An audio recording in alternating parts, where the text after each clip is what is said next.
Hello everyone.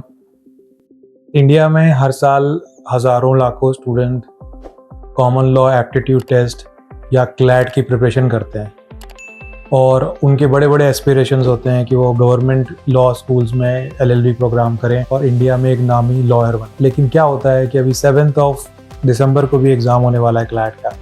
काफ़ी सारे students ऐसे भी होते हैं जो डिसअपॉइंटेड हो जाते हैं उनके स्कोर से, या कट ऑफ में उनका नाम नहीं आता, उनको बड़े बड़े इंस्टीट्यूट्स नहीं मिलते और वो इवेंचुअली निराश हो जाते हैं, या किसी प्राइवेट इंस्टीट्यूट जो बहुत चीप है, जिसकी रैंकिंग अच्छी नहीं है, वहाँ पे एडमिशन लेते हैं और फिर उसके बाद वो अपने लाइफ का जो बड़ा प्लान होता है इतने ईयर्स इन्वेस्ट करने के बाद ड्रॉप कर देते हैं कि मुझे एज अ लॉयर प्रैक्टिस करनी चाहिए कि नहीं चाहिए।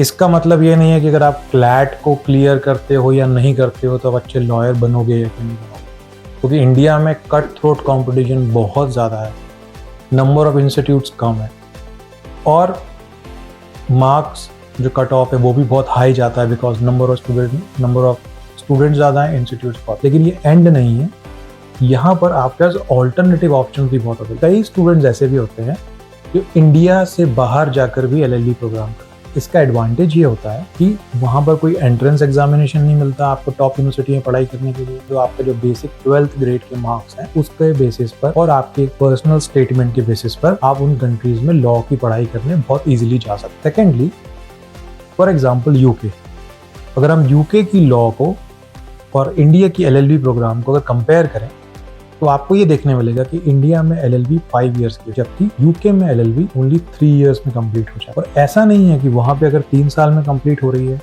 यहाँ 5 साल में कंप्लीट हो रही है, तो उस एलएलबी प्रोग्राम की कोई वर्थ नहीं है। ऐसा बिल्कुल भी नहीं है। वो एलएलबी यूके की डिग्री इंडिया में वेल रिकग्नाइज्ड है। आप वहाँ भी एंट्रेंस एग्जामिनेशन देकर लॉयर बन सकते हो और इंडिया में भी एंट्रेंस एग्जामिनेशन देकर लॉयर बन सकते हो।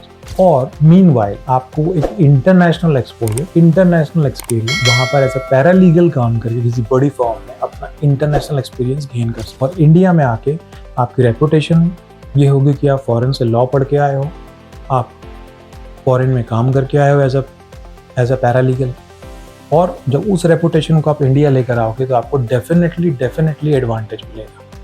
कई बड़े बड़े लॉयर जो इंडिया में काफ़ी नामी लॉयर, अभिषेक मनु सिंह भी और भी लॉयर्स हैं इंडिया में, वो भी बाहर से या तो अपनी एलएलबी या एलएलएम कंप्लीट करके आए और उनसे डेफिनेटली उनको एडवांटेज मिला है।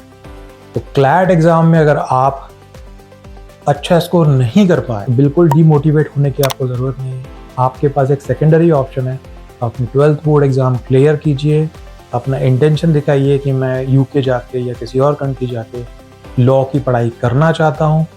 वहाँ आप लॉ की पढ़ाई 3 साल कंप्लीट कीजिए और आपको जो ऑप्शन बेटर लगे कि आपको यूके में स्टे करना है या इंडिया में आके आपको लॉयर बनना है, वो आपके पास दोनों ऑप्शन अवेलेबल रहेंगे। तो thank you very much. Please comment में मुझे ये बता दें कि आपकी चॉइसेस क्या हैं, कि आप किन कंट्रीज़ को प्रेफर करते हैं, तो we can have a profound discussion on that. Thank you.